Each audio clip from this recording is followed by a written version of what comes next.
Welcome to Drinkin Bros, presented by GhostBed.com. Welcome to Drinkin Bros Sports Companion Show, kids. Your fucking mom is live. Yeah, she is. Yeah, she is. I like how you just got that video demonetized in 2 seconds. That's what we do here, brother. Here's the thing, kids. If you follow along the show and you follow Drinkin Bros Sports on Facebook, it is a private group, but you get to see all of our bets. And every week we bet on all of the games. You come at the king, you best not miss.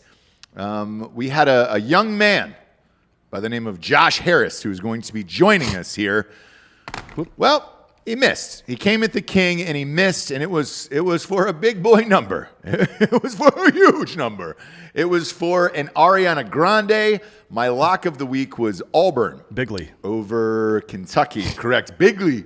It was a bigly bet. I put $1,000 on it, and Josh Harris decided to put $1,000 on Kentucky. We welcome Josh to the show. Punch him on in there, Giorgio. There he goes. Look, it looks like he's in his car, D'Anthony. Yeah, I'm in the old Dodge. You're in the old Dodge. Joe Dirt style. Welcome to the show, Josh. How are you, brother? I'm good, man. I'm all right. That $1,000, you said it's big money, man. I've dropped $1,000 on the sidewalk that day and kept going. That's not shit. I'm gonna get you back. It's not shit, man. I'll be back next weekend. That's the good attitude to have. By the way, folks out there, don't put money into the account that you can't afford to lose. Yes, we had some people on last week who were like, hey, man, I need Ross to put up his picks so I can get out of debt. That is not the correct way to gamble. The correct way to gamble is like Josh Harris said. If you have money to lose and it doesn't really matter and you're just doing it to have fun, that's the correct way to bet. I cannot keep picking teasers week after week. Last week, I picked an 8-game teaser and won. A bunch of people in Drinkin Bros won. Everybody asked me to post another teaser this week. It was a 6-game teaser, and we all won again. Which, by the way, those odds are 180 to 1 and then 150 to 1. And if you multiply those, I don't know if you know what exponential mathematics are, but the fact that you won both of them is it's an astronomical chance that would have happened. Right? I couldn't believe it. I'm watching the games the same as everyone else. Josh, how did you end up for the rest of the weekend? I did pretty good. Like I was telling you before the show, that kicker really fucked me on the Chiefs game. I know you didn't take the over. I did but not. I figured but a lot of people did. I know Dan did as well. Yeah, but I bought some on that one, so I won it. I got it at, when I bought it, it was 54, and I took it down to 53 for 53 and a half. Okay. What was the fun? What was the 54. over on it? It was 54. That's what it closed at, and that's what the game score was. 54. 55. Yeah, he got it. You got it at 55. Early in the week, it was 55. Yeah, I got it 55. For some reason, it came down to 54. 53 or 54, and I took it down one more point because I thought it was going to be, what do you call it, like a 27, 26 game thereabouts. Mm-hmm. That's what I thought it was going to be. I'm like, well, like if you think you have one of the team's scoring habits figured out, that's a good way to be able to gauge whether or not your over under bet is going to be good. Like I think if you look at like for the Green Bay Packers, for example, against relatively good defenses, Seahawks and the Bears, and even the Cowboys, who although they've had struggles, they're not a terrible defensive team. He's averaging 39.5 points a game. For me, with Aaron Rodgers on the streak he's on right now, with all of his players healthy for the most part, except for Devontae Adams is out, but like his with most of the offense that started the year with him is still there. That is a safe bet to me to say he's probably going to put up 38 to 40 points. Okay. Right, somewhere in that area. Yeah. So if you look at the other side, how many points have they been giving up? And Atlanta, the fact that they're going to have to score because they're going to be behind the whole game and all this stuff, that over has really attracted me this week, even though it's 58, which means you're going to get good odds on it because it's a high number, but the data backs up making that bet. Gotcha. You know what I mean? So is that going to be your lock of the week? Yeah, that over is, yeah. Okay. So Dan's lock of the week is going to be the over in the Green Bay Atlanta game. Josh, we wanted to have you on the show since you were talking shit and Drinkin Bros Sports to me. About me not being the best, which clearly I am after this weekend, obviously. I thought I would have you on and have you pick your lock of the week. That way, we can find out who truly is the best. What do you got as your lock of the week this week, Josh? Before I give you this gold, I've lost so much money with that conservative bullshit at the end of the game. Kansas City should have kicked the fucking field goal with I don't know how many seconds were left. They should have kicked that shit. Yeah. They knew I had money on it. Yeah. Anyways, that was a real. If I'm gonna Rams pick move. anything, I'm gonna have to go with the Hawks, man. Seahawks. I know you guys love Russell Wilson. That sexy bastard. So I got to go with the Hawks. What do you say, 6.5? Yes. So get it before it's 7. Yeah, 6.5. Seattle is playing at Miami, and that spread is going to be minus 6.5 for the Seahawks. It's not a bad bet. Look, to me, Russell Wilson is the MVP of the league so far. I know we're only headed into week 4, but there isn't a guy playing better football, including Pat Mahomes. Look, Russell Wilson just set the record for most touchdowns in a 3-game span. Yep. To start the season.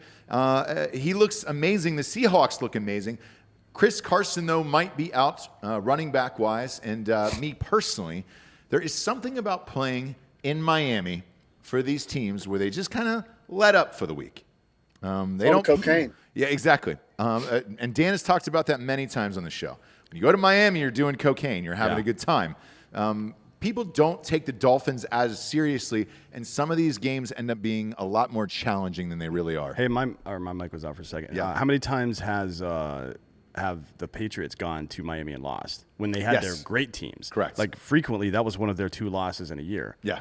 Tom Brady. Oh, yeah. And the whole crew, Yeah. like when they were still like Tom Brady's Patriots, frequently they would go down to Miami once every other year, and I think they lost 3 out of 4 games over the course of 6 years or some shit like that. That's not okay. But it does happen. So I mean, that's a good tip to keep in mind if you're going to bet on a team like that. It is. And by the way, there is a listener, Troy Rudd, just sent us $100 live on YouTube and said, "Well, both of my teams aren't doing great." Troy, neither is mine. The Atlanta Falcons will always be the Atlanta Falcons, which we will get to later. Wait, who's your team, Troy? Just answer in the comments down there. Yeah. Tell us who your team is, Troy, and tell us who your team is, Josh, in real life. Oh, man. Hey, tighten up, baby. Hey, and you guys, I was listening to y'all last week. You need to put some respect on the Titans. I heard y'all say that we're not exciting to watch, and that may be true. But damn it, man! I listen every week. I just want to hear you mention them. Well, give him a little. Derrick Henry is the second most individually dominant player in all of football, next to Patrick Mahomes, right? Yeah, and Russell Wilson, yes, I put him in top 5 for sure. I would say individually dominant. Yeah, Russell Wilson is a great quarterback. There's no question about that. He's probably the second best quarterback in the league right now. Correct. I just think that Mahomes is off in his own world there. But Derrick Henry, as far as being dominant, he is a giant human being. Yes. And he's like the LeBron James of football. Mm-hmm. There's no way a guy that size should be able to do those things. You know what I mean? Correct. And if he was on a good team, no offense, but they're not a good team. Yeah. If he was on a good team with a good quarterback and at least one like deep wideout threat, holy shit. That guy would be rushing for 130 to 150 yards every single game. You wouldn't be able to stop him. Correct. And with the Titans, I can't, and this is no offense to you, and I'm being completely dead serious when I say this. Usually I'm not genuine, but I am now. I don't know any of your receivers. Like, I know Corey Davis, but who else is there that you guys have receiver-wise? I remember Delaney Walker used to be your tight end, but he's not there. Who are the superstars of the Titans, though, that people are watching? Because Ryan Tannehill isn't one of them. No one is tuning in to watch Ryan Tannehill.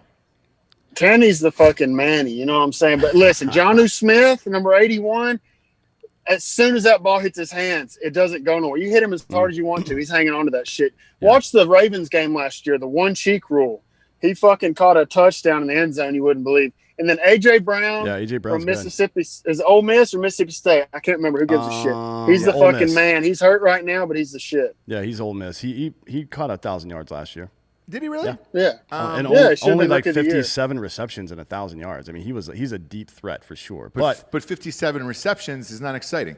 There's a lot of people who caught COVID, and I don't know their names either. So it's one of those teams where I say this every year about the Titans when we do the preseason show. I say it is a 9-7 team. They will go into the playoffs. They always win one playoff game, but it is not a Super Bowl championship team, in my opinion, and they're definitely not exciting to watch, and I can't figure out why. Nashville is a great town. I've been to that stadium. That stadium is fucking awesome. Your season tickets, you were talking to me about it before the game. I know exactly where those seats are. Those are the best you can possibly get in the stadium. It would be great for the city of Nashville to have a team that was exciting and amazing, but when you're running the ball 52 times a game and then you have Ryan Tannehill throwing 15-yard outs, it's just not that exciting to watch. And every game seems to come down to a field goal. When I look at all their spreads week after week, it is always 3 points, including this game. No. And I know that this game got postponed and it might be Tuesday, which, by the way, I hope it's Tuesday. It would give all of us junkies one more NFL game to bet on, and it would be fantastic because it's a great game. It's Tennessee versus the Steelers. I believe it is in Nashville, correct? Yeah. Yes. The spread before it got canceled was 2.5. Every game is 3. Like the spread last weekend against the Vikings was 3.5. Well, I mean, look, their games so far, they've won by 2, 3, and 1 respectively. Yeah. And you can look at a team and say, oh, they're 3-0, good start to the year, and it is, right? Those early wins are important because if you have trouble later on or injuries or whatever, you can kind of stumble through it and continue to be successful later on in the year. But don't get too hopeful about a team that's winning. Like in baseball, it's important that you win one-run games. That is a good indicator of how good your team is because the bullpen plays a function later in the game to sustain that one-run lead. You know what I mean? But when you're a football team and all your games are that close, that is very problematic. Yes. You know what I mean? Because you're going to lose eventually. Eventually, you're going to have a streak of losses in those games if you don't learn how to it's a problem for good but not great NBA teams as well. Like they play 3 really good quarters and take off the fourth, or they play 2 good quarters and then the third sucks and then the fourth is good, but they're trying to dig themselves out and they're always in these close games and you're going to lose 50% of those. Yeah.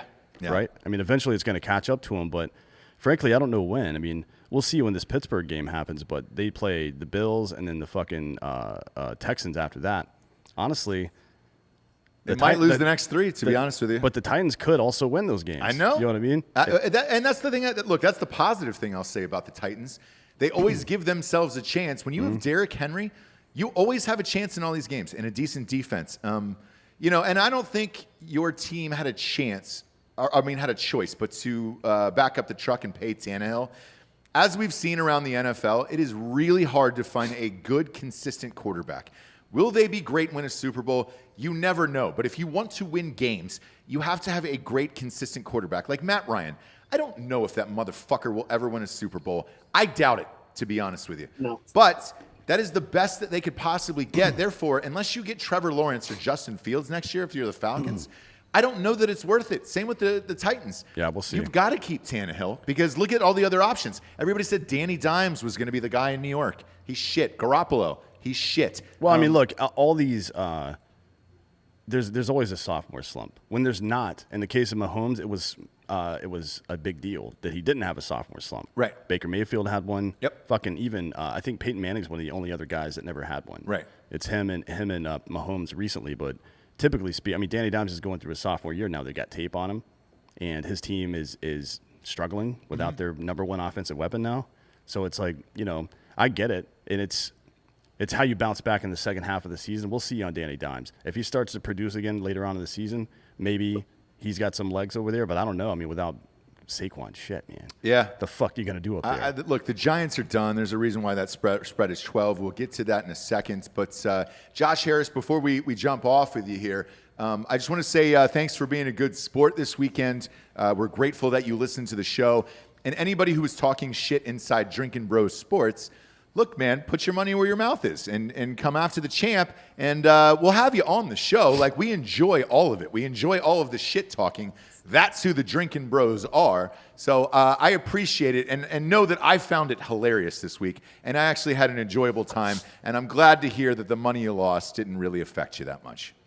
Yeah, it's all good, man. That shit grows on trees. Dan, I couldn't hear shit you're saying, but I know you were talking good about my boys, and I fucking appreciate it, man. I really appreciate it. Hey, the Titans are coming. They're fucking coming up. Vrabel will fuck up any other coach in the NFL. That's all you need to know. If it come down to that, in a fist fight, yeah, he would win in a fist fight. Pretty much. I can't think of a coach. I mean, it's certainly not Andy Reid. Yeah. Unless it was like a fucking looking like a walrus contest, because he looks like a fucking walrus with a Waffle House menu in his hands all the time. Yeah. Now he's wearing that face shield. I'm like, Jesus Christ, dude, you just gave up, didn't you? I got it. Since you're here and on the phone, and you just said that about Vrabel. Can you hear me still? Yeah. Okay, great. I have a Mike Vrabel story that no one knows. All right. So we were in college at the same time together. And Nah. yeah, at Ohio State. So he's an Ohio State guy. So we were in school at the same time. And like, dude, Vrabel in college was just as animalistic as he is now. Like, nothing has changed about that fucking guy. So I'm at a fraternity party, and somebody started getting mouthy to him. And I saw him kick the shit out of 4 dudes. And there was my girlfriend and then a group of girls with me, and they were like, "Aren't you going to do anything to stop that?" And I go, "Against that guy? Not one fucking prayer on this earth. I'm going to sit back and watch the show." I saw him personally light up 4 fucking people. Vrabel is exactly that guy in real life. So if you think that maybe he's gotten soft after leaving the NFL, or maybe you shouldn't take a shot at the champ here, not one fucking prayer on this earth, dude. I watched him work over 4 steroid big-sized dudes in under fucking 2 minutes, and it was impressive. Mike Vrabel is that guy, and if he was my coach of the Falcons, I'd be fucking amped about it. So that one I will give to you in a second. Mike Vrabel's rad. He's 6'4", 260, and he's a professional athlete. Like, probably don't fight him, I guess. Yeah, and a football guy at heart. Yeah. Dumb as shit, but a football guy knows everything about football. That's exactly who you want. I can as your head definitely coach. see him grabbing a dude by the chin strap and headbutting his helmet. You know where he grabbed a dude, which I hadn't seen this technique ever. He grabbed a guy right by their love handle and squeezed so fucking hard that this guy started crying.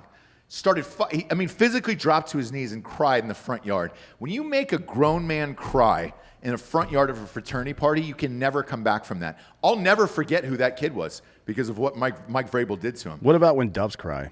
When doves cry, all I think about is Prince, dude. R.I.P. Yeah.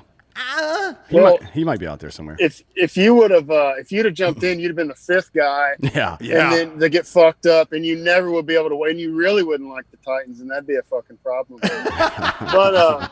But guys, I'm gonna get off here. I don't know what the fuck I'm talking about. You guys do. Before I leave, Yes. a buddy of mine works on a fucking tugboat, and you know those fuckers do more tugging than boating, if you know what I'm saying. Yep. Goddamn And right. he turned me on to your show. His name's Ryan Bean from the Tullahoma.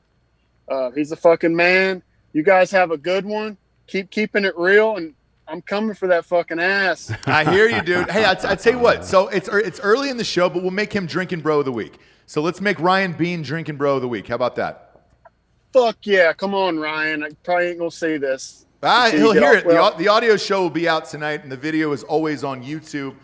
Josh, thanks for being on the show. Have fun at work today, and we appreciate you listening and having a good time with us on the message boards and Drinkin Bros Sports on Facebook. all right, man. See y'all later. See you, buddy. Lighten up. Tighten up. He's fun, man. We enjoy shit like that. I know some people jump in on the message boards and like, hey, man, so-and-so was talking shit or whatever. Right. It's like, no, dude, that's why we do the show. That's what sports is. Last year, even, with LSU in particular, the LSU fans, Jesus Christ. Well, there was the one. Well, Sarah. She's the Sarah Williams or some shit. What's her Sarah name? Williams that's what we made the trophy out of, right? Yeah, Sarah Williams. Yeah. But the rest of the LSU fans, Ryan Rhodes is one of them. I like Ryan Rhodes. I had to block him though for the rest of the year. And well, here's the thing: if I block you and you're a good dude, I unblock you once the new season starts. But I can't hear about LSU and every single thing, right?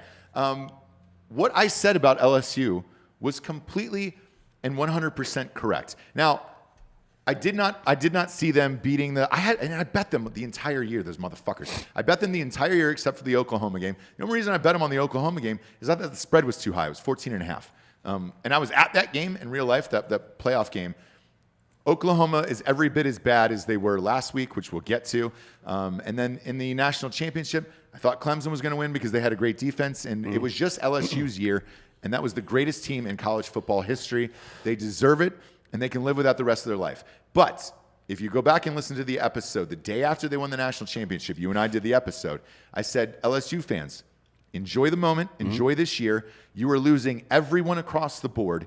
You will be rebuilding, and your team will not be good again for another 7 or 8 years, because that's kind of the MO for LSU. Not because they're not a good team, not because it's not a great university. I love going there to games. I love the tailgating there. You don't have that type of coach.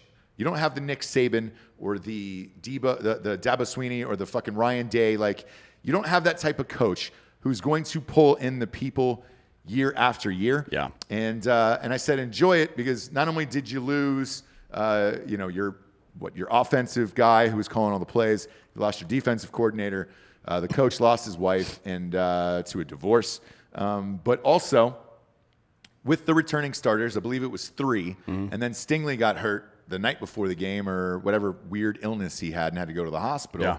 Yeah. They're the first defending national champions since 1998 to lose their season opener, and it was to Mississippi State, who got a new coach about an hour ago. We said it on the show last week with Mike Leach. I said, hey, man, I'm not betting this game. It was 17.5. LSU was favored by 17.5. They got worked by 10. Yeah. I said, do not bet this game. I don't know what an air raid system is going to look like in the SEC. I don't know what it's going to look like when you have a coach that goes for it on every 4th down and doesn't punt. We found out what happened, and the quarterback for Mississippi State broke the all-time SEC record for passing yards in a game with 623 yards passing. That seems impossible to say. That's a lot of fucking yards, man. That's a lot of total yards for an entire team. For that would be for my high school quarterback for senior year. That would have been his entire stat sheet for the year. For my high school, my white high school football team in Georgia, Chattahoochee Cougars, go Cougs. But what happened in that game, I think, is going to be indicative of what their season's going to look like. It's probably a 3 or 4 loss season. I said at the beginning of the year. I don't know if Coach O is that guy to give you a national championship contender every year. So far, for the last, 10, 15 years, it's been just 3 schools. Yeah. It's either been Alabama, Clemson, or Ohio State. Those guys are always in the playoffs, in Oklahoma, I guess. Every now and again, one of the other Big 12 teams will jump in, or an we'll SEC jump in. team maybe. But that's it. It's either Big 12 or ACC. The other Big 10 teams haven't really been that competitive. No. Pac-12, of course, has not been competitive since Right. the early 2000s, really. I mean, I can't think of the last time somebody other than Clemson from the ACC, somebody other than Ohio State from the Big Ten has really made a dent on the national level. Now you see Texas and Oklahoma jump in from time to time.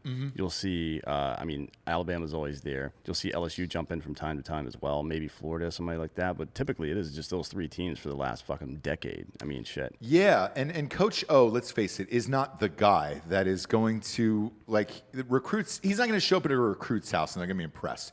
You're going to have to ask for a translator for him. LSU, go Tigers. Go Tigers.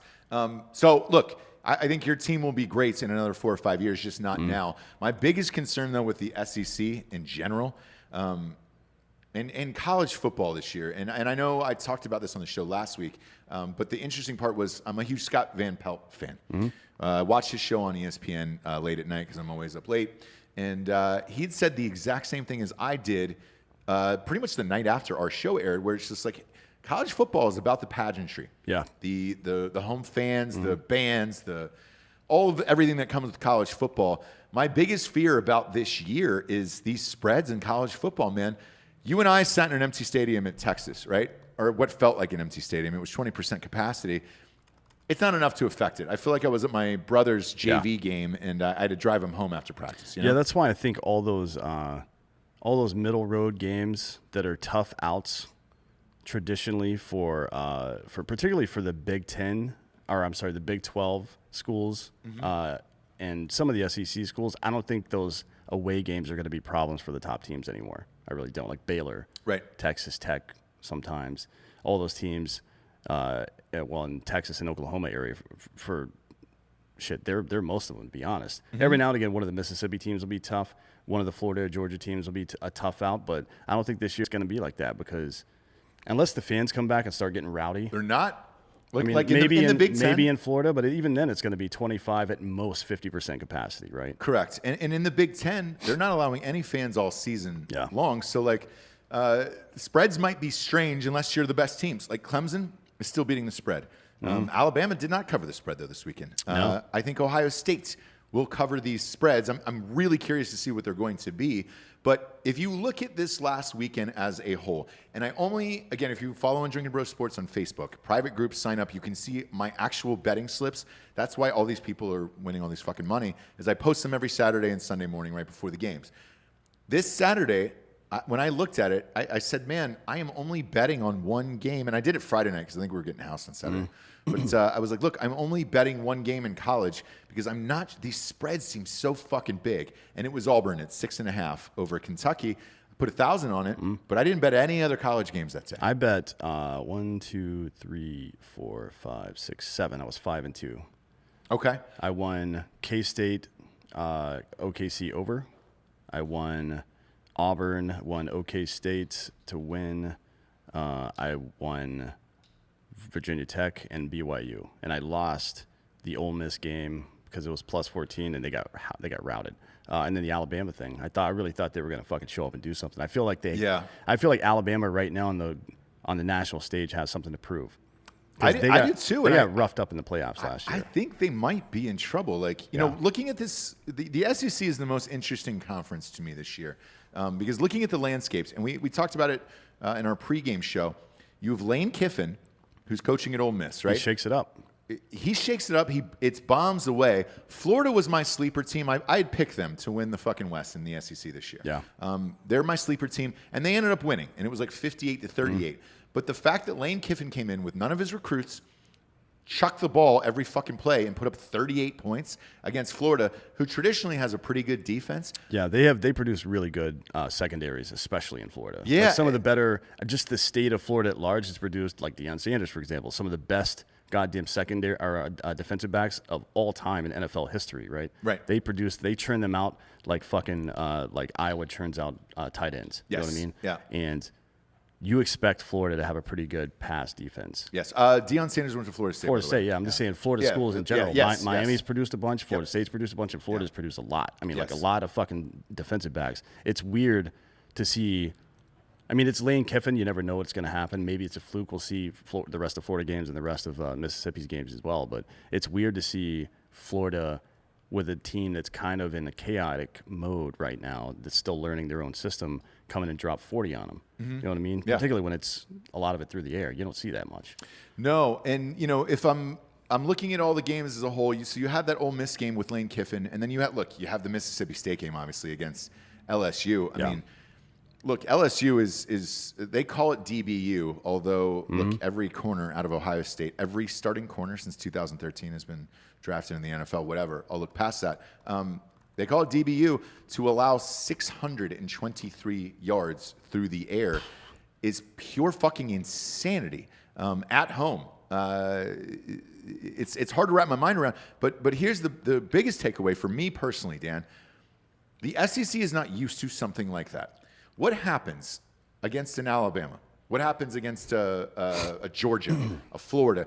When you have a school with an air raid system, they've never had the air raid in the SEC before. Do they upset more teams? How do you defend that? How do you defend a team that goes for it on fourth down and doesn't punt the ball? Like, I'm really curious to see how the SEC reacts to that, because in the Big 12, there is no defenses. Yeah. They don't even go out and recruit defense, it seems, in the Big 12. Therefore, you see a game like Saturday with Texas versus Texas Tech. It goes into overtime. What was it, 64 to 58 or something? I mean, it was stupid. Unbelievable. It was like 120 points put on the board. Yeah. Something fucking crazy like that. But it's expected because it's the Big 12. Everyone in the Big 12 has a shitty defense, including Oklahoma, who got torched again. The first game of the year, my last team into the college football playoffs, Oklahoma. I don't know why I bother with them year after year. They will never do it. They will never fucking be back. Spencer Rattler looked like Pat Mahomes' like shitty little stunt brother, like stunt double brother, who just couldn't put it together. And I don't know. Oklahoma's in trouble, but the Big 12 as a whole, I don't even know if they get a team in after last weekend. Texas looked looked like shit. Yeah, Texas didn't look great. I mean, I thought before the season started that they would be in contention maybe for the college football playoff. After, I mean, you never, one week is 1 week, but in college, 1 week means more than 1 week in the NFL, obviously. Especially with limited games. Yeah. Because you're only playing a 9-10 game schedule. And after looking at the entire landscape last weekend, I think the SEC might get 2 teams in. Yeah. And not any Big 12 teams, because there is no defense there. I mean, look, Texas did score a gajillion points. They have in both games this season. They've scored, I think, over 60 in both games, if I'm not mistaken. Yeah, 59, I think, with the game we were at. You and Oh, I. it's 59. That's right. Yeah. So, I mean, they're putting up points against these shitty teams, but that big test is going to be that Oklahoma game on the 10th of October. Yes. We'll see how that goes. I don't, frankly, right now, Texas is still ranked 9th as of today. They would be in the top 15 for me, but they wouldn't be in the top 10 right now. No, and I'd bet the over, even if it's 70 on that Texas-Oklahoma game. Oh, yeah. Fuck yeah. I don't give a fuck what the goddamn Christ. over is. Yeah. Look, that over, which is the over that I bet? K-State and Oklahoma City, it was like 78 or some shit like that. And they ended Kansas State versus they ended up Oklahoma. scoring like 105 total points or dude, something. I knew that should have been my lock of the week because I actually bet a lot of my money on this game. Yes. I was like completely sure that was going to happen. Yeah. And that's exactly what did happen. But looking at that conference now. Well, there's going to be some this week, too. I don't know. Yeah. And we'll get to those in a second. But looking at that conference, I don't know if they get any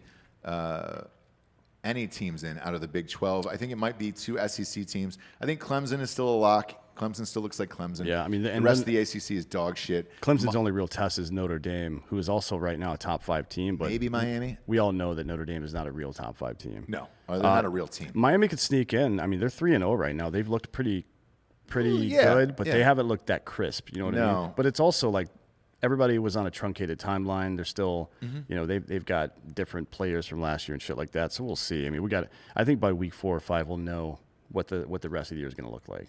Yeah, and again, I'm going to reiterate what I said last week. Whoever wins the national championship in college football this year, it will truly be the best team because home field does not matter anymore. It is whoever's going to show up and play that day and play the fucking hardest, and you're going to get the goddamn best national champion you possibly could get this year because there isn't any other bullshit as far as home field advantage go or whiteout games or all that other stuff, including the NHL. Stanley Cup last night. Tampa Bay Lightning won the Stanley Cup. Amazingly. This is like the Braves 1995 World Series win. Correct. Because a lot of people actually in the media were on included. that train. Us included. Well, we said Tampa Bay would be out in the first 2 rounds. A lot of people in the mainstream media started to come around after a couple of series. I still didn't believe it because I didn't either. They're like the Seahawks. They never cover the spread like the Seahawks don't, and Tampa Bay just can't win in the playoffs. Well, good for them. They did it this year, and I know our buddy Steve Duffy is happy. Steve Duffy's happy, and then also Zach Hurd, who bet them on the NHL hockey show. So if you heard, he's a Kings fan, but yeah, he bet that game pretty heavy. He bet that game, and he won a bunch of money. And I'm sure night. Steve did too. Steve's a gambler. He's a gambling man. Is he? Yeah. Yeah. I'm sure he fucking made some money. He's a Tampa native. Tampa trash. Yeah, Tampa. Water. He's water trash down there. Of course you know he is. Yeah, Jesus Christ. I love that dude. So do I. He's fucking hilarious. Yeah. But with that, I watched the presser last night with the coach, and afterwards, you could physically see how mentally exhausted he was. Cooper is his name, and hey, he did what none of those other coaches in their history could have done. Like when Barry Melrose went down there with maybe the most talent on any hockey squad since the late 80s with the Oilers with fucking Messier and Gretzky on the same team and shit like that. He may have had the best team on the ice at once since then, but it's not always about the total amount of talent you have. Right. Chemistry, especially in hockey, plays a big role, and coaching does as well. Yeah. Frankly, you can, other than college football, I think the coaches in hockey are more important than any other sport. Yeah. So any professional sport, I think the coaches in hockey are more important because of the way you organize a team, who you put together on the ice, and all this other stuff. The shifts that you run, the strategies that you run, whether it's dump and chase, or if you're trying to fucking do possession and keep the ball or keep the puck up at the point. There's all kinds of different things and game planning against different teams and their fucking level of defense. It's all like it's very complicated. It's not like being a baseball manager. We're like, well, I've got the best 9 people on the field, and every now and again you're like, well, this guy hits really good against lefties. Right. You know what I mean? Right. It's so much more complicated. And in the NFL, not that the NHL doesn't have assistant coaches and shit, but the NFL, you've got an executive level guy that's dedicated completely to the offense and completely to the defense, and then fucking 5 to 8 coaches under him for the specific positions. You know what I mean? The NHL coaches do have those assistants, but they're not built out that way. Right. You know what I mean? They're truly managing that team, and it's very impressive. Yeah, and so it's like he should win Coach of the Year. I know they give those awards out for the regular season, but man, taking what Tampa Bay has been over the last 10 years and actually winning a championship for that city, I feel like he should be coach of the year, frankly. Yeah, and just hearing his exhaustion last night. And I what can't it was, imagine. But what it was like in the bubble, his bubble, exhaustion wasn't over winning the championship or winning the Stanley Cup. It was over what they had to go through in the bubble, where during that interview, he goes, I don't think anybody understands. Like, you're in this bubble, and he goes, I missed my family. I missed swim practices. I missed my kids growing up. I missed all of it because I was stuck in this bubble. And he goes, all of us in here, he goes, everyone, not just because we won, everyone was mentally and physically exhausted because all you're there to do is eat, sleep, and play hockey all day long. And he goes, for months on end in this bubble. And he goes, I think it was Scott Van Pelt who said, look, there should be an asterisk this year with the Stanley Cup, but going the other way of the hardest Stanley Cup to ever win because of the circumstances you were under to do it. And I agree with that assessment. But hats off to Tampa. I didn't believe in you. And I had you out in the first or second round in that. Congratulations to Zach Hurd. We will get to the spreads here, kids. I know that's what everybody's coming for. Ross, give me the numbers. Shut the fuck up and give me the numbers. We will. We got some sponsors, though, that pay for this whole shit wagon to be on the air. First and foremost is our chief sponsor, KillcliffCBD.com. Best in the biz, 25 milligrams of CBD in every single can. 4 amazing flavors. Strawberry now, that's the new one. Strawberry days, I haven't had it. I fucking haven't had it. It's very good. Grape, mango, and orange kush. The grape is still my favorite. I had a can last night. I drink it every night. 25 milligrams of CBD in every single can. Go to KillcliffCBD.com today. Promo code Drinkin Bros gets you 20% off and free shipping. The beauty of that is there is no THC in this. So if you've got some backaches or joint issues or whatever it is, you will not piss hot on a drug test. That is guaranteed. KillCliff is the only name that you can trust in the CBD drinkable space. Go to KillcliffCBD.com today. Promo code Drinkin Bros, 20% off. Next up, we've got MyBookie.com. Look, MyBookie.com, that's MyBookie.com. Promo code Drinkin Bros doubles your deposits. For all you new depositors out there, that's where everybody's betting this year. That's where I'm betting this year. Their new interface has been unbelievably easy to use. They listen to you. They listen to us. They changed their website. It is fucking great. There is no better time than gambling right now in the history of sports because all these sports are jumbled up into one. I mean, fuck. We've got the NBA playoffs, or the NBA finals starting tonight with the Lakers and Heat. We've got college, NFL, NHL just ended. And now we've got the fucking Major League Baseball playoffs. I know you're betting a Major League Baseball. Who are you betting, by the way? Well, today I'm going to be betting the White Sox and Oakland A's because I really – well, the A's do pretty well against lefties, I guess, but Keuchel's going, and it's I think it's plus 1.5 for them. Hang on, let me find it. Where the fuck is it, man? Let's see. Yeah, so for me personally, yeah, it's right here. Well, go ahead, pull it up. It's plus 1.5 White Sox, and I bet it earlier. Okay, and you took the White Sox? Yep. Gotcha.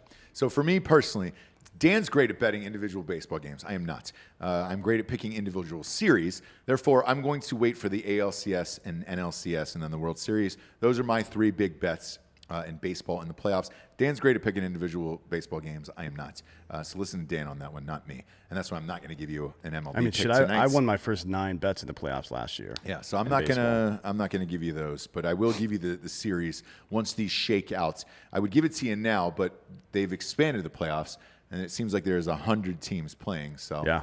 I want to wait till it pairs down to the ALCS and NLCS. Well, look, I mean, you could still find favorable matchups. I mean, yeah. Right now, as of right now, there's only the Blue Jays, Cardinals, Yankees, Brewers games left today to bet on.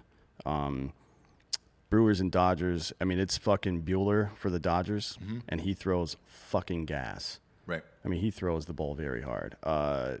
He might be one of the best pitchers in baseball. Now, the Brewers are obviously starting a lefty against that lineup. But the Dodgers, it's as far as baseball lineups go, it's either the Dodgers or the Braves are the best offensive team in baseball. And I only say the only reason I exclude the Yankees is because they can't keep a team on the fucking field. If they could keep their team healthy, I don't think anybody's in the same league as them. No. But they can't keep their team healthy. I mean, between Judge and Torres, everybody on that goddamn team can hit. LeMahieu, everybody can hit. Judge hit a fucking 2-run bomb last night, You cannot fucking go up, by the way, in the playoffs especially. If you see the starting pitcher for one of the teams is one of those guys that uses get-me-over strikes early in the count, go ahead and bet against him because he's going to lose in the playoffs. Yeah. Those guys always lose. Yeah. That's why, like Tom Glavine, midway through and towards the end of his career started to have success, but early on in his playoff career, he's one of those guys that throws that get-me-over curveball a lot, and very often it would get raked. Right. You know what I mean? You got to that's why I'm good at betting baseball, right? Because you have to drill down deeply. If you're not a super fan of baseball and the way matchups work and all this stuff, I would not bet on it at all ever. Frankly, yeah, because it's very so intricate and it's hard to do. But we got some comments here on the side of our YouTube page saying NBA gross. We're not watching the NBA finals. I've heard that from a lot of people, actually. I'm not watching it. I've heard that from everyone, and I understand it, to be honest with you, man. It is very, very political. And with the LeBron James bullshit, like I'm predicting this will be the lowest rated NBA finals in the history of basketball. It might be, and that would be really embarrassing. I mean, it's already been embarrassing for the NBA so far. Right. They like kind of went on mini strike for whatever reason, and that didn't do anything. They just decided to come back because they didn't want to forego the season. Obviously, it wasn't about anything. No. They just decided to play because they wanted to play, which is fine, by the way. That's exactly what they should have done. Yeah. Make up your mind to do what you want to fucking do. You don't have to do anything. But the ratings have been down somewhere between 27 and 29% throughout the playoffs, including the very first game back after quarantine. You know what I mean? So it's like it'd be one thing if all the other sports were facing that. I don't know what baseball's ratings have been so far towards the end of the season. I mean, that was their regular season. They have not been great. But and by the way, part of it is where they're playing it. They're playing schedule. Do you know a lot of these playoffs are on ESPN Plus? Yeah. So you've got to pay extra for that subscription, and it's like, man, I don't know what they're doing with their sports and why they're diluting it the way they are. The wild card round has, over the last couple of years, typically been on Turner Sports somehow, like TBS or TNT or whatever the fuck, right? Or ESPN. Yeah. Actually, it was on ABC Family some too. Oh yeah, that's right. And back in the day, and True TV, yeah. So, but now it's ESPN's got that contract now. We'll see how it goes. I mean, look, an ESPN Plus is like $5 a month. I'm pretty sure most sports fans have ESPN Plus at this point, right? I wonder. I'm not sure. Look, I have it, and the only reason I bought it originally was for MMA. Yeah, UFC. Yeah. So I didn't even know because the Braves are on, obviously, and the Yankees game was on last night, and I was popping it up for my wife, and she's a Yankees fan, and I was like, oh shit, it's on ESPN Plus. Yeah. So it is what it is. Our last sponsor is ghostbed.com/Drinkin Bros. Now's the time to get a mattress. With all of these sports getting good and the weather starting to cool down, ass-eating season starting tomorrow, there is no better time to get a mattress than today. We'll be talking about ass-eating season tomorrow on Fake News. We will, yeah. And real excited about that, as you should be as well. If you are eating ass, do it on a Ghost Bed mattress. There is no finer mattress to eat an ass on than ghostbed.com/Drinkin Bros. If you're a member of the military, a first responder, a teacher, or work in the government, you get 30% off. If you're just a dummy like me who's just walking around with his big dumb dick picking every fucking sports spread there is, then you only get 25% off. But you do get 2 free pillows with a mattress, so congratulations on that. And as always, they have a 36-month pay-as-you-go program, no interest at ghostbed.com/Drinkin Bros. D'Anthony. Yep. You know the rules. I'm going to read the spreads off of ESPN. You're going to look them up on mybookie.com. That way we can tell what Gen Pop has and then what people are actually betting. Gen Pop is ESPN. Mybookie.com is for us gambling men here. We will start with college football. And, whew, man, it's going to be a hard year, guys. And I for me personally, before we get into these numbers, I am going to slow play college football this year until the Big Ten gets back, until some of these teams really shake out to who they are. I feel a lot of these spreads are high, and I feel a lot of these spreads are going to be high here for Saturday. We will start off with Louisiana Tech and BYU. That is the Friday night game. which, look, Friday night games are always fun to bet because there's nothing else on. Right. This Friday, though, we have the NBA Finals and this. So if you want to double dip and go back and forth, it's going to be on ESPN2. You bet on BYU last week. It was a good bet. It is BYU minus 24. Not a chance. Right? I will never give BYU 24 points. I don't care if they're playing a high school team. They're just, I mean, and La Tech can throw points up too. They can. They're one of those fucking teams that can all of a sudden come out and score fucking 50 on you. So there's no fucking way. And the over-under is 58.5 on this. No so way. I am not going to touch that with my American dollars, and I suggest you don't either. Next up, we got Florida against South Carolina. That is the noon game on Saturday. This is Florida minus 17.5. A lot of points. I mean, Florida looked pretty damn good against Mississippi. And they covered against Mississippi. Yeah, they scored 51 points. Yes. I mean, wait, what was the final score? It was 51 to 30 something. 30. Was it 38? Pop it up. Pop it up. Pop it up. Pop it up. It was 51 to 35. 35, yeah. Whew. Yep. That is close. That spread was 14. That's close. Look, South Carolina doesn't air out the ball like Mississippi State does. No. I'm good with Florida at 17.5 here.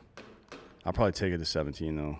Yeah, I'm okay with it, but in real life, does my money go there? Check in on Drinkin Bros Sports on Facebook on this. It's up to 18 now on my bookie. Everybody's betting Florida. Okay. So people are betting Florida. Yeah. Look, I think they'll win, and again, they're my sleeper team to come out of the SEC and play Alabama this year. So we'll see. That's a lot of points. I have a tough time saying that. Those are big lead points. Bigly. Next up, TCU against Texas. This is here. We should go to this Austin. game. Yeah, I was thinking about taking Jax too, because I get a child soccer game right before this, and I can just roll right down the street and have a few beers. This is Texas minus 12. That will be a 11 a.m. start time. Is that right? Yep. Firm on that. Yikes for us. 11 a.m. Maybe not. Yeah, I'm not going to that. Maybe not on that one. The over is 62.5. The over is 62.5. So it's come down. It was 63 on ESPN. So people are taking this down. I don't know. This is a hard one because there is no defense in the Big 12. Yes, I could see this being a fucking 43 to or 42 to 21 game easily. Like, I mean, fucking Texas hasn't not scored 59 points yet. Yeah, like that's their low. But it's only 2 games, but still, TCU is TCU. They're okay, but who they play? Iowa State, and they gave up 37 points. Look, the spread is 12. Texas did not cover last week against Texas Tech, for Christ's sakes. The Big 12 is going to be tough, man, because there's no defense. I don't know what to say. Texas doesn't look dominant. Oklahoma certainly does not look dominant.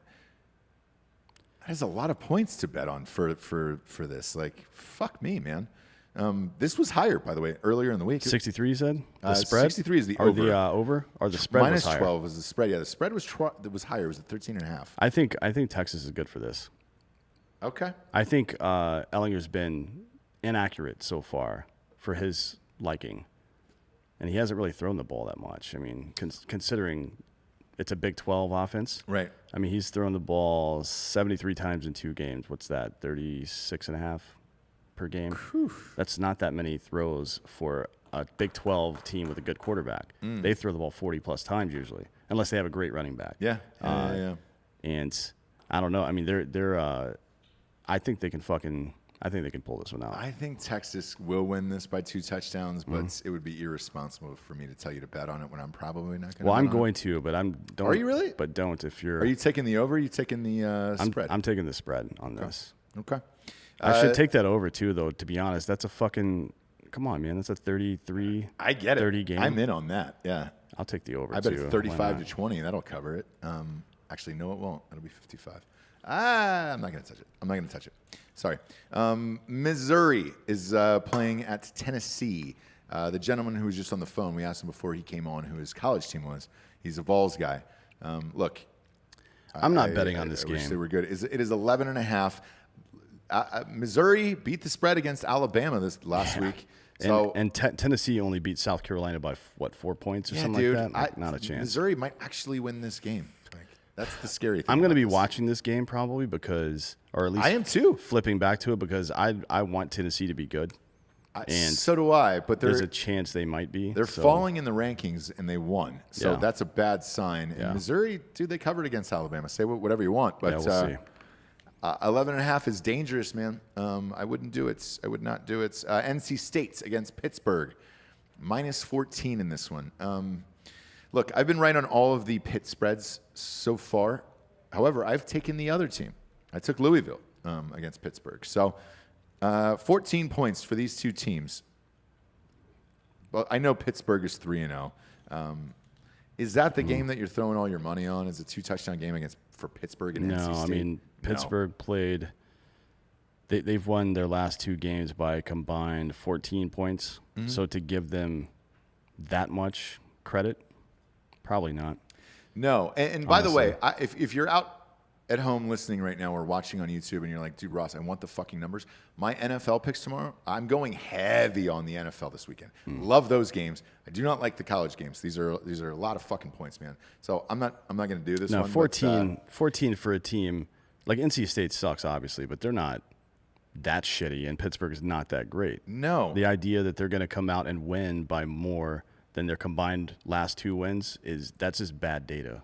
Honestly, unless it was a shitty team. If it was like Maryland or somebody like that, I think Vegas is having a really hard time as well, man. Where it's Yeah. like, how do you predict these spreads? How do you put numbers on these? Same with this next game, right? This is the 3:30 game, and this might be the best college game of the day. It's Texas A&M number 13 against number 2 Alabama. The spread is 17 points for Alabama. Texas A&M is a pretty goddamn decent team. They have a good defense. Yes, 17 Offense. points. Yeah, offense is It's okay. It's all right. It's all right, but I mean, yeah, that defense is pretty Who's that? tight. Is that Bond kid their quarterback? For Texas A&M. Yeah. What's his name? Bond. James Bond. I don't know. That sounds Kellen, Mond with Mond. an M. That's yeah. it, Kellen Mond. Yeah, he's pretty good. And He's their quarterback. Their running back is pretty good too. Spiller. Is Yeah. he related to CJ Spiller? Don't know, but what I do know is 17 is a lot of points. Alabama did not look that crisp last week. Is the SEC? Here's the other thing you got to ask yourself: is the SEC just that good? We said before the season started, the SEC was going to be the most brutal conference ever this year because of all the coaches and all the craziness. Therefore, when you get into a spread that is this high at 17, I mean that is a 3-score game. For a Texas A&M team, that's pretty goddamn decent. Yeah, it's tough.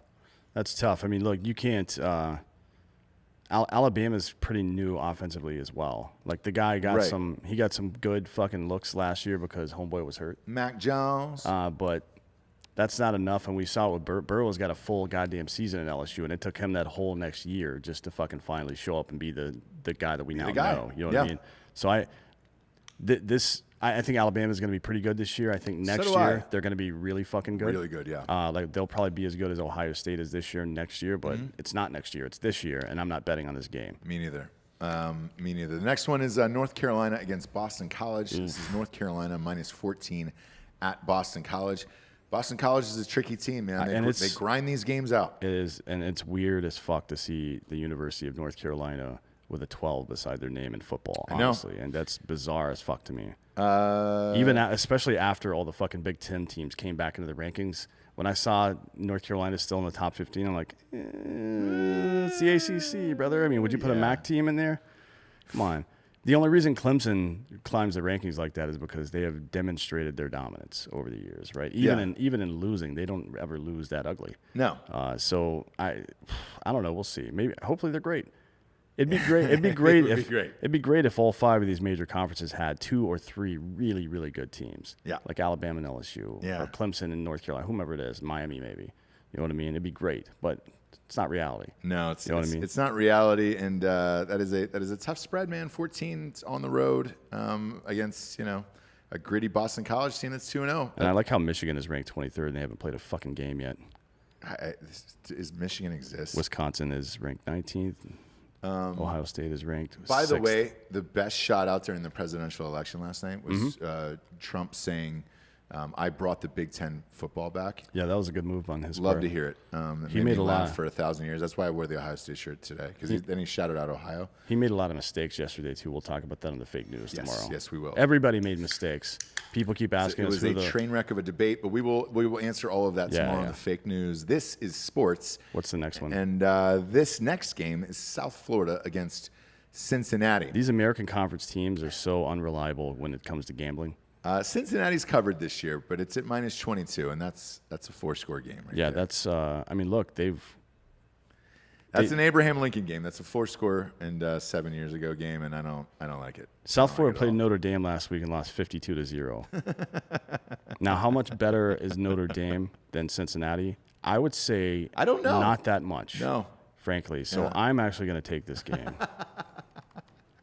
If only to it's mostly Good for you. a fuck you to Notre Dame. of course. I mean, if you can do it, Cincinnati can too. I just have no faith in them. The fact that they rock their ass. Sure. Because Notre Dame's got a habit of fucking playing down to their competition. You know Yeah. what I mean? So I don't know, man. To me, this is just a thumb in the eye for them. Fuck them. I don't care about the money. Yeah, I hear you. I hear you. Next up is Oklahoma State at Kansas. Oklahoma State is somehow hanging on to that 17 rank.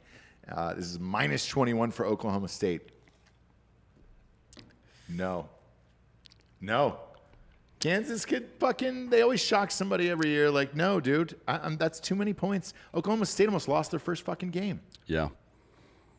to like a no-name school, man. If it were week 5, I Maybe. would probably take this bet. yeah, But not because now. of the lack of the preseason and all that, not the preseason, but the training camps and all that stuff and just the chaotic nature right now, there's no way I'm taking this.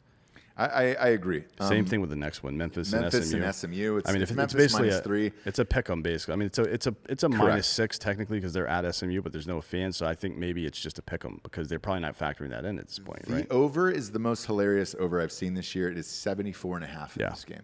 Like, how do you bet a 3-point spread when 75 points are going to get scored? Do you know how low your odds are of making the right decision right there? That's bad math, man. Don't do it. It's bad math. So we're going to get to the game that I'm actually going to bet my money on this week. And this is the one college game that I am going to bet my money on. This is Auburn at Georgia. This is Georgia -6.5. Taking Auburn in that game. You are? Yeah. I'm actually going to take Georgia. Let's make in it the this Fight game. Club Oh, game of yeah, the we'll week. make it the Fight Club game of the week. I just really want Auburn to be good. Auburn at Georgia. So dude, here's the real shit, right? I picked Auburn as my lock of the week last week. It was I put $1,000 on it. Obviously, the gentleman we just had on the show, Josh Harris, But Kentucky's a pretender, bet too. $1,000 on it. I agree, and I think Auburn is as well. Watching that game was like watching the debate last night.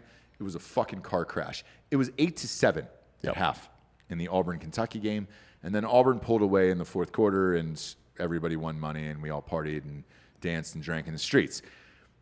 They did not look good. Their defense did not look good, and Auburn I'm talking about. Auburn is very, very susceptible to the run game. Georgia has a great run game, and I believe they got their fucking quarterback back this week. Oh, did they? I didn't know that. That might change my bet. a little bit. Georgia, I thought he was still out.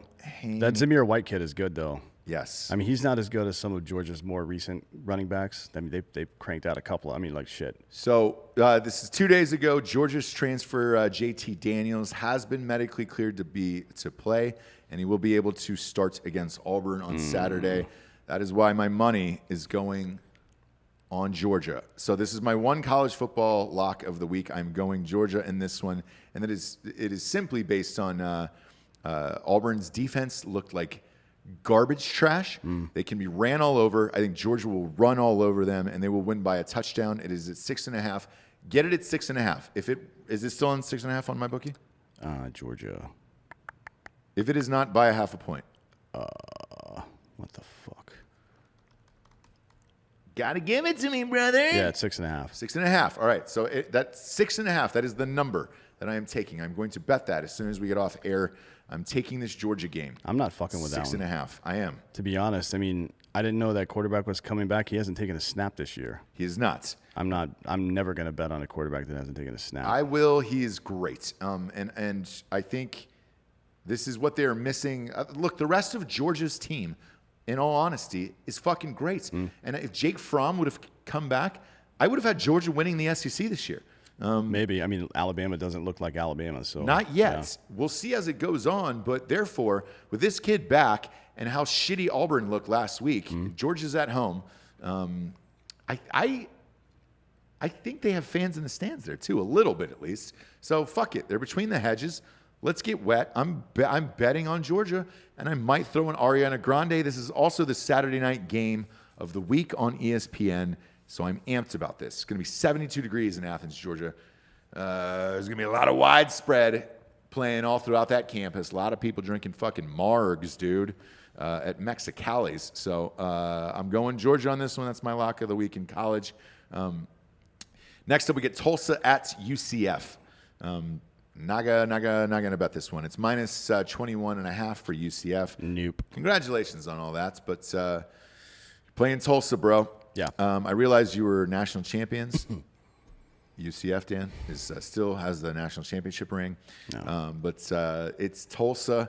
And look, man, again, that would be irresponsible. I only do this fucking show to tell you to win money. Like, it would be irresponsible of me to say, hey, go on, fucking bet this game. Don't fucking bet this game. They played Georgia Tech and Eastern Carolina so far, UCF has, and the quarterback's completion percentage is only like 67%. Yeah. So I'm like, nah. They also played my dad's buddies. buddies. It should be 75% if you're playing those two teams. I frankly. agree. It would be like you might as well put my dad's buddies just getting off of work at the coal mine to play against UCF and then put a spread on it. Like, that's stupid. Don't put your fucking money on that. Next up is Arkansas. This one's kind of interesting to be honest. Yes, it is. At Against 18, Mississippi State. because Mississippi State made LSU look like a not good football team last week. Correct. And Arkansas is a not good football team. They are a very not good football team. And the over is our favorite number. 69. And it's during fucking ass-eating season, because by the time this game is played on Saturday, it will be October 3rd. You'll be in day 3 of eating ass with a 69 over. You don't want to miss any days either. No, you do not want to miss any days. For the fuck of it, for the spread eagle jack of it, I'm going to take this down 1.5 and get this at 16.5 for Mississippi State, just because I enjoy watching that offense. I want to see what the fuck this kid's going to do. He threw for 623 yards last week. I want to see what he's going to do for the second week. That's rad. Next up, Oklahoma. Oof. Boy, Oklahoma fans, you're not listening to the show because your head is still buried in a fucking hole after last week, and I understand it. So you're not even hearing this, so it doesn't matter anyways, because it's still there. You're playing Iowa State. You're both 1-1. The spread is -7 for Oklahoma. Do you trust this game? No, it's too inconsistent. I need to see him 2 more games probably before I will trust him to bet on him again, because he did not look great. Although look great. he's completion percentage wise, lighting it the fuck up. He just like there was a bunch of commentary this morning and yesterday morning about the Cowboys, right? About Dak Prescott specifically. Yeah. And it's one of those things where you look at the numbers and you're like, man, this guy deserves $40 million a year. At the end of the year, you look at his numbers, and each game you look at his numbers like, hey, this guy deserves that money. Then you look at him in crunch time, and he doesn't get it done. No. In the playoffs, he's not good. Nope. And down the stretch in the 2-minute drill and things like that, coming from behind late in the game, he's not good. He's not good at closing out games. Makes a lot of mistakes in those scenarios. So what is it worth to you? This is about winning games. It's not about putting up stats.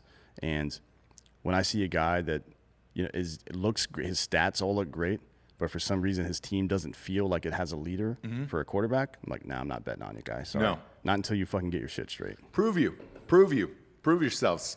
Prove you. Fucking Pat Mahomes Jr. Prove yourself. And this next one, LSU and Vanderbilt. I'm not comfortable with LSU yet either. Yeah, I mean, against Vanderbilt, they're definitely going to win against Vanderbilt, but 20 points? It's -20 in this game. Come on, man. There's no way. Congratulations. LSU fans can get a win and at least feel good about yourself and then go back on the board and say, go Tigers, and we're going to win the national championship. Yep. No, you're not.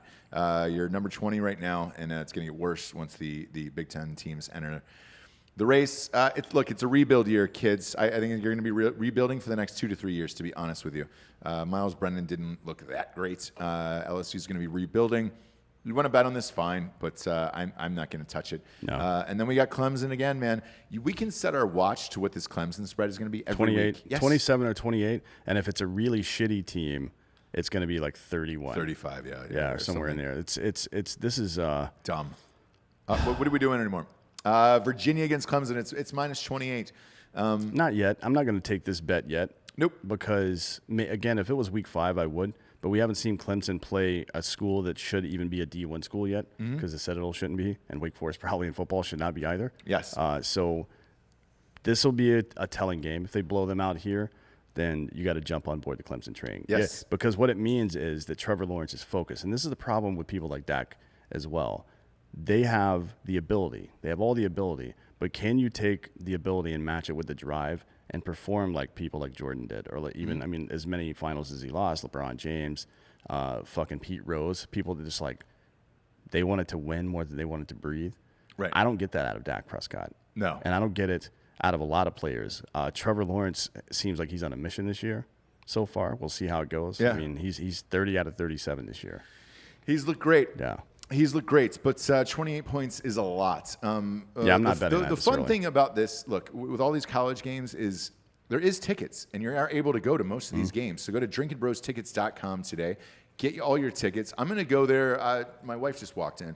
That soccer game is at 9 a.m. that I'm coaching. Obviously, everybody knows that I'm a championship soccer coach. I might even coach Team USA to the next World Cup. We'll see how I'm feeling, if I want to do it. But it's a 9 a.m. start time for me. That Texas game is super fucking early at 11 a.m. this week. Why? I don't know. Maybe I'll take him after soccer down the street. Let him watch a little college football. Throw some Skittles in his mouth. You know? Who knows? And I'll go to drinkinbrostickets.com. I'll do shots. He can do some Skittles, and we can enjoy our afternoon. 11 a.m., that's such an early game. The only reason I'm going to be up for it is that soccer game. So maybe. Go to drinkinbrostickets.com today for all of these tickets. And like sweet tickets for the Cowboys games are going for like $150 right now.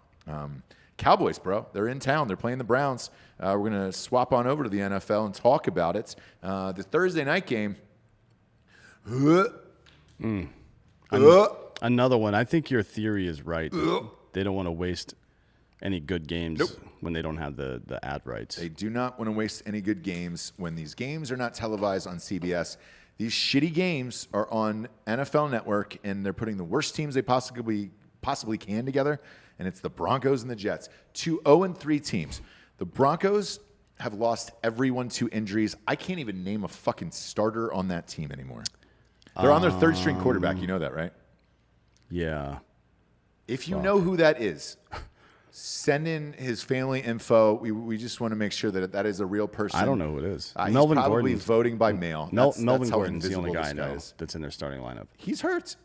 I don't think. Oh, he's no, hurt. no. It's the Philip Lindsay. Yeah. Yes. Lindsay's Philip out. Lindsay's hurt.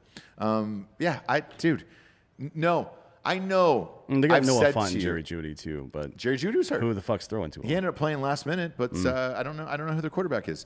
Look, kids, I know I threw some junky money, and I always do this on a Thursday night game. I put it on Minshew last week just to do it. I'm not doing that this week. I'm not going to light $100 on fire and do it for this game. This is fucking awful. I don't like it. I'm not Skip it. into it. Skip it. What's next? Move on with your life. What is next is my lock of the week in the NFL, and I'm all in on this fucking game. Now's the time to get excited, baby. Now's the time to get your dick Is hard. it the Steelers Titans? Not No, happening. They're going to replay that on Tuesday. This is the Colts against the Bears, and this is Indianapolis -2.5. Bears fans, you're going to be super amped with me on this one. I am taking the Bears with the points at home with Big Dick Nick Foles now as your starting quarterback. I think that team torch is, the Falcons. They are energized right now. Yes. They're feeling it.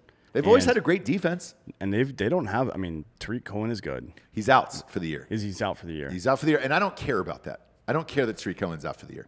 It is Big Dick Nick Montgomery's slanging doing the rock pretty well, around. though. Yeah, Montgomery's fine. And what's his nuts? Robinson looks really good this year. He's actually on my fantasy team. Dude, the receivers for really the good. Bears are good. They never had a quarterback to throw to them. I always said is just get a decent quarterback in there. Now you have Big Dick Nick. The whole team is re-energized. They're pumped as shit. I mean, shit. Jimmy Graham's got 3 touchdowns. Fuck Like yeah. his career is born anew all of a sudden. Yeah. Now that fucking Nick's back in the lineup here. He's back from the fucking dead. And by the way, Mitchell Trubisky's exactly where he should be. And then in the number 2 hole. That's where he Clipboard. should be. Yeah. He's There's nothing wrong with that. no, He's and a he'll clipboard guy. probably end up being a great fucking commentator one day. And a but great he's- dad. He's not well, we'll see. But he's definitely not a starting quarterback in the NFL. I don't know if he beats his wife. I don't know. I don't even know if he has any kids. I don't even But know he if looks he's like a married. great dad and a good backup quarterback. He's where he should be on the bench. Mm. He'll have a lot more time to spend with the kids because he's not going to be in the film room anymore because he's not starting. I'm all in on the Bears this week. I am. That is my favorite game. I love it. I want to watch it and see Big Dick Nick throw for fucking 400 yards. As long as he stays healthy, I like this game a lot because the Colts have been very hit and miss. They are 2-1, but it has not been pretty all of these games. And the Bears are 3-0, and I think Big Dick Nick, man, is going to energize his team. Let's go. I'm going 500 on the Bears. Speaking of not pretty, the next game is the Jaguars at the Bengals, and I could not care any less about this game than I do right now, aside from just looking at the stat line later and seeing what Burrow did. But it's kind of happening the way I said. He's on his back a lot, throwing way too many passes. Yeah. Percentage is bullshit. I think his percentage has got to be like in the high 50s or some shit. And like they that. tied last week. There is one tie a year in the NFL, and whenever it happens, you almost feel like each team should just walk out to midfield with handguns and blow each other away because it's the most worthless fucking thing in sports. A tie is awful in the NFL. You never see it. I'm not touching this game. It's -3 Cincinnati. The only people who bet this game on this earth are Cincinnati fans. There's 2 Jaguars fans that exist. I don't know where they are, but I know there's 2. I think they're both in federal prison. Probably for rape. Next up, though, I am touching this game, and I'm all in on this game. I love this game as well. This is the Browns against the Cowboys. I do not believe in the Browns. Yes, they're 2-1. Who do they beat? They beat the fucking Bengals. Yeah. And it was close. And the Washington football team. And the Washington football team. Those are your 2 wins. You're going in against Dak Prescott. Look, say what you will. I told you to take Dak Prescott in all your fantasy teams. I have him on 4 out of 7 of mine. He is lighting people's fucking underwear on fire. The Cowboys' defense is shitty, but it's not going to matter. It's the Browns, and you're going against Mayfield. Easily, the Cowboys win this by more than a touchdown. So it's at 4.5. I'm all in on the Cowboys. This is another game that I'm betting $500 on. No thanks. Really? Not taking it because I think there's a good chance the Cowboys are going to get beat here. They don't. Nope. Their pass rush. Here's how you fuck with Baker Mayfield. You swat passes at the line and you fucking make him run. You hurry him up, right? Right. And they just haven't been able to do it this year. Honestly. No, I'm all in on the Cowboys. Cowboys fans, I'm with you. The over-under is 55 on this. I bet you the Cowboys put up 45 fucking points this game. I'm all in. They're going to score some points. I'm for all sure. in. Dude, the Browns, no way. There's no fucking way. We'll see what kind of player Dak is this week. And when I say what kind of player, I mean mentally. Like, does he come out and execute a game plan for 4 consecutive quarters? Does he bounce around? Is he inconsistent during the game? Does he fucking 3rd and long throw a ball at somebody's feet? He looks pretty goddamn good against the Seahawks last week at the Seahawks. He put up 400 yards. Yep. Look, there was a 4th down play. If Russell Wilson doesn't convert, the Cowboys actually beat the Seahawks last week. I'm in on this. And they have a shot to win this division because it is so weak. And they need to keep up with the Bears. So, dude, yes. It's true. I just think Cleveland's going to fucking jam Nick Chubb down their throat all fucking day. I think they're going to run screen passes with Odell at the line, which have been a problem for fucking Dallas as well. Mm-hmm. I think both teams are going to score a lot of points. I just don't know where it's going to land. It's going to land me with $500 loss then if they lose because I'm betting 500 on this. I'm betting 500 on the Bears game. These are monstrous bets for me this weekend. I love the NFL games this weekend. I love them. Next up is the Saints versus the Lions. Lions just come off of an impressive victory against the Cardinals on the road. Mm-hmm. They were playing the Saints, and Saints lost a tight one against the Packers on Monday night. They still look good. The Saints look good. I'm taking the Saints in this one.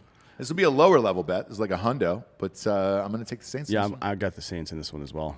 So I'm fine with it. I think they get out of this little rut. They've played some great teams. I mean, the Lions are clearly not a great team, but I expect them to bounce back, and I get the Saints in this one. So do you. And next up, we got the Seahawks at the Dolphins. Seattle -6.5. Look, Seattle's been playing great football. They're 3-0. Still Seattle. But this feels like a trap game. Yeah, it does. Feels like a trap game going down to Miami. Everybody's riding high, riding dirty after that Cowboys win last week. Miami is one of those teams, man, that will surprise someone throughout the year, either the Patriots or the Seahawks. And in this case, it might be the Seahawks. I don't think I'm going to bet this game. If I do, it will be in a 6-point teaser where I take away the 6, and it's a half a point. So that way they can win by a field goal, and Russell Wilson can not cover but win the game by a field goal. I think Seahawks will win. I think it's going to be I think it's going to be somewhere between 3 and 4 point win though. You know Maybe because that's their style of it's football. their MO. If they blow them out, they should blow them out. Yeah. But do I want to risk it when there's so many great games on the line this weekend? No, this next game is actually really interesting. I love it. I love this next game. I'm going 500 more in this next game. Like the Chargers versus the Bucks. That is a good matchup. It's great. Really good defense. Really good defense and a potentially amazing offense that's just now kind of getting their stride. Yeah. So it's an unstoppable force, immovable object kind of situation. It's going to be very interesting to see how this all plays out. Yeah, it is a penis going up against a vagina that has not been the seam isn't open, dude. It's just skin on skin here. And I'm going the Buccaneers. I love this game as well. I'm putting 500 on this as well. This is one of the biggest NFL weekends I will possibly have. I'm going to take it down a half a point. So I'm going to take this down to 6.5. Just because I don't want to push in case it is 7. But Tampa Bay's has looked great the last couple of weeks. Gronkowski's finally getting involved in the offense. And 6.5 for Brady and the boys against a shitty Chargers team, man. I'm all in on that. Yeah, I'm good with that. So I'm going to take Tampa Bay minus 6.5. So I will buy that half a point. And they will be in every teaser I have. Because that 6-point teaser, will take it down to 1 or a half a point. Right. I love it. This next game is a big spread, and we'll talk about it. The Ravens against Washington. Now, the Ravens look like dog shit against the Chiefs. The Chiefs are clearly the greatest team in the NFL. Most people look like dog shit against the Chiefs. But I did not expect the Ravens to look like dog shit. The Ravens were favored. Now, I told you guys to go all in on the Chiefs, which we did. I put them in the parlay. I put 500 on them. The Chiefs absolutely destroyed them. We all won. We danced. We laughed. We ate. We drank. And we beat Mary, as Dave Matthews would say. So with this one, 13 points is a lot. Haskins made some points. I don't care either. I'm going fucking Ravens all the way in this. Are you really? Yes, dude. The fucking Haskins is 56% on the year, and he hasn't played a defense like this yet. No. Like, he's going to get lit the fuck up. I agree. He's going to get lit up badly. They're not going to score any points. I'd be surprised if Washington breaks 18 points. I would say somewhere less than that probably, and I think the Ravens are going to probably put up somewhere in the 30s, frankly. Maybe, yeah. Look, but 13 is a lot. 13's a lot. I'm taking it. I will take this in a 6-point teaser, though, however. So I will tease this. Again, go to Drinkin Bros Sports on Facebook and join us. And all of your bets on MyBookie. Look, MyBookie's going to be so pissed off at me for how much money I'm putting off in this game. Holy shit. And I'm telling the audience to do that. After winning all these parlays back-to-back, Jesus Christ. I'm going hard this weekend in the NFL. But this one I'll take in a 6-point teaser probably. It's Ravens is 13.5, and I'm going to take it down to 12. So everybody's taking it up. Yeah. People are betting this on MyBookie. Brother, get on it before he gets up to 14 if you believe in this game. Next up, we get the Cardinals against the Panthers. It's Arizona minus 3.5. It's tough, man. Arizona look like shit against Detroit. They're going west to east on this one. And both of these teams have been super inconsistent. That's not a game you want to bet, frankly. No. So, look, there's too many great games out there for the NFL today. Great games to bet on. Great games. This is not one of them. I'm not going to do it. The next one would be interesting if there was a fucking spread for it. Well, the reason there is not is there has been some positive COVID tests. Yeah, is this one not postponed yet? Not yet. So this is the Vikings against the Texans, 2 0-3 teams. I would have taken the Texans, but I don't know what's going to happen with this game. There's no spread. Nobody on earth would have guessed that both of these teams would be 0-3 after 3 weeks. No, dude. I bet I won 8 of 9 games in the NFL, or overall, including Auburn. I won 8 of 9 games. My only loss was Houston, and it was for $500. I was certain that they were going to at least cover against the Steelers, if not win the game. I did not believe that they would go 0-3. No, I can't believe it. But to their credit, though. The 3 losses they have been against the best teams. Yeah, they play lost great to the Chiefs, teams, they lost to the Ravens, and they lost to the Steelers. Besides the Patriots, those are the 3 best teams in the NFC. Yeah, so I kind of is. understand, but it is what it is. I would have bet them this game. Yeah, we'll see what happens. If they decide they're going to play later in the week, we'll put it out on the in the group, the private group. Yeah. Next is Giants and Rams. Minus 12 I have. Do you have something else? It's minus 12 on there. It is on minus MyBookie? 13 on MyBookie. So everybody's betting this game. I agree with it. The Rams are going to fucking destroy them. Yeah. A depleted 49ers team kicked the shit out of the Giants last week. Yeah.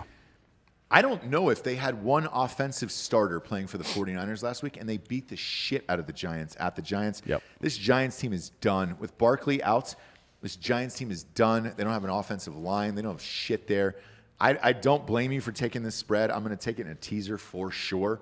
But the Rams all day in this one. I'm taking the Rams at 13. I don't give a shit. Yeah. I mean, it's up to get 13. And the next game, too, I'm taking the Patriots at the Chiefs. It's minus Same. 7 Chiefs. You fucking kidding me?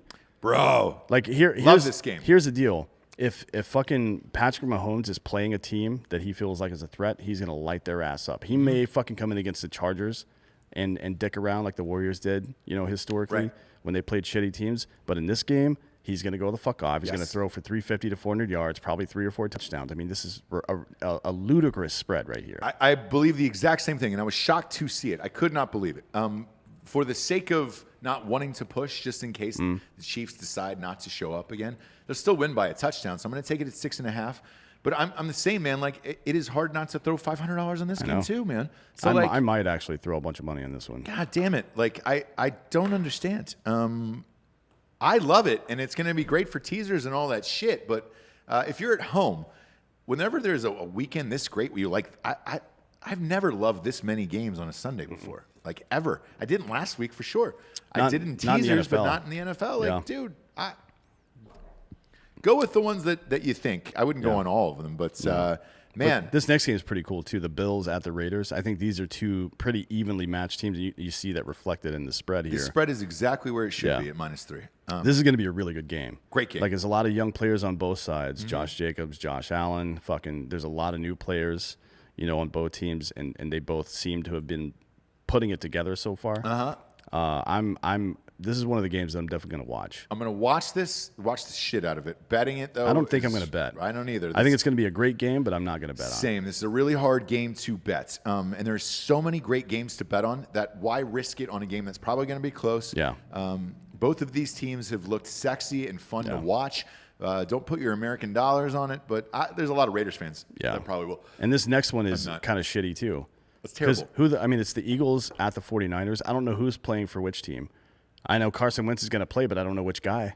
I don't know if it's good Carson Wentz or shitbag Carson Wentz that refuses to run their goddamn offense. And like, he's playing the 1990s version of hero ball, the early 2000s in the NBA, where you just like fucking dribble for 20 seconds and then take your shot. That's what he's doing right now, and he's losing every game. It's everybody else on the team, is doing their thing, but he is losing them games right now. Him personally, he's losing them games. I agree. However, I don't know one starter for the 49ers. I don't either. So I don't know. They're who's all playing hurt. Yeah. Everybody, it's like fucking MASH. Yep. I feel like I'm watching Clooney on ER save a bunch of lives out here. And I don't know any of these fucking people. Therefore, I'm not betting this game. There's so many great games to bet on. Yeah. This isn't the one. And the last weekend game is Steelers-Titans. That one's postponed. Maybe they play Tuesday. If they play Tuesday, check back into Drinkin Bros Sports on Facebook. The junkie in me will have a fuck ton of money on that game.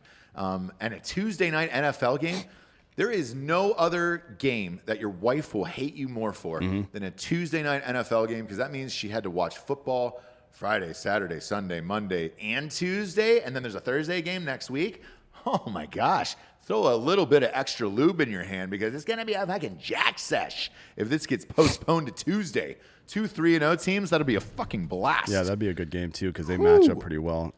Send the kids to your grandparents, because you're going to spread Eagle Jack. Last is the Monday night game, and this is another one where the spread makes no sense to me. It's Falcons at Packers in Lambeau. Not that it's real Lambeau right now, because there's not fans there. Yeah. But the Packers, like, Aaron Rodgers has never in his career looked better than he does right now. Right. I don't know if it was a rift between him and McCarthy, because for years he had this fucking reputation where he wouldn't run the offense. He wanted to throw all the time. Doesn't seem to be a problem now. Right. Like, last year he distributed more. This year he's distributing more, and it's working out for him. Maybe he learned something. Maybe it was an issue with him and McCarthy, but whatever it is, that offense is clicking like a motherfucker right now. Yeah. And I expect him to put up 40 points a game, because that's exactly what the fuck he's been doing. He's averaging 39.5 points per game right now. I agree. For that team. And the Falcons are probably going to score a lot of points too, but they're not going to score that many. The spread is Green Bay minus 7.5 right now. So as a Falcons fan, diehard Falcons fan, you know that I clearly don't have any bias towards teams, because I tell you every year that the Falcons aren't going to win the Super Bowl. They're fucking awful. And I wouldn't fucking bet on the Falcons to win ever. Look at the last 2 out of the last 3 weeks. We've blown epic leads. Last week to the Bears, they were a 20-point lead. The Cowboys was disgusting. The Patriots, all that shit. Why we haven't fired our coach, I have no fucking idea. I really thought he was gone after that last So did I. blow up, but If I was the owner of that team after we lost that lead last week, I would say, you know what? Not only can you not get on the fucking plane next week, I want your car. Give me the keys to your car. I don't want you fucking traveling anywhere. and take his shoes as well. Take his fucking shoes. Make him walk home barefoot. Take one sock. Make one foot get all fucked up and the other one kind of normal. But fuck him. Fuck Dan Quinn. Fire the coach. Start over. Don't bet the Falcons this week. I'm going to take this down 1 point and take the Packers and take it at 6.5 and be on my way. I'm taking the over at 58 too because again, what I was talking about earlier in the show, these are two of the highest scoring offenses in the NFL. Against much better defenses, the Packers are averaging 39.5 points a game. They're going to do that again this week. They're going to score about 38 to 40 points, and you're most of the way there. The Falcons will probably score 25. I'm not betting the over in this game. That is way too many points for me, and I don't know which Falcons team will show up at all or if any. And I don't know if Julio Jones is going to play. So that's why I'm personally not going to bet it, but Dan is. I'll probably wait to see if Julio's in the lineup. Yeah. And I'm invested. He's got a in that. hamstring injury. So. He's on my fantasy team too, and I want to put him in my fucking starting lineup. Yeah. So. Look, at this point, if we go 0-4, the Falcons are 0-3, go 0-4. They're going to tank for Trevor. Tank for Trevor or And tank they for should. fucking Justin Fields? how much would fucking Trevor Lawrence like to play for the goddamn Falcons? And then with that, he's a Georgia boy. Yeah, it's right down the street from where he He's grew a up. Georgia boy. We can trade Matt Ryan and start all over. Get a new coach. Start all over our lives. You could maybe trade, hire Dabo Sweeney as our head coach. You could trade. Let's do it. You could probably trade Matt Ryan to a middle of the road team for a second and fourth round pick during the draft this upcoming year. Yeah. That wouldn't be a bad deal. I agree. At all. I agree. And you got me look. Think about the players that got taken this year in the second round, like Jefferson and Judy and people. I mean, goddamn, dude, you could fucking seriously upgrade your team. It would be great. So we will see what happens. Bet with us or against us on mybookie.com. Promo code Drinkin Bros doubles your deposit. Sign up for Drinkin Bros Sports on Facebook. It is free. It is a private group, though, because we talk a lot of shit in there, as you saw with our first guest today. And all of my actual bets will be in there. So you'll see them Friday, or it depends on how fucked up I get, but you will see them before the game starts. That is what we're actually betting in real life. You can bet with us or against us on mybookie.com, promo code Drinkin Bros, and then go to drinkinbrostickets.com. There is tickets available for most of these games. And they're cheap. We thought they were going to be super high this year, but apparently, there's a lot of people that are afraid of COVID. And I've even had neighbors who are afraid of COVID and all that other bullshit. So fuck them. Go on out, take your kids to the game, enjoy it, man. It's fun. It's even funner when it's in an empty stadium and there's no lines for bathrooms, food, anything else. You can literally hear everybody's conversation. You can see people get finger blasted because it's ass-eating season, baby. And we're going hard in the NFL this weekend. For D'Anthony Holloway, I'm Ross Patterson. This is the Drinkin Bros Sports Companion Show. Good night, everyone. All of you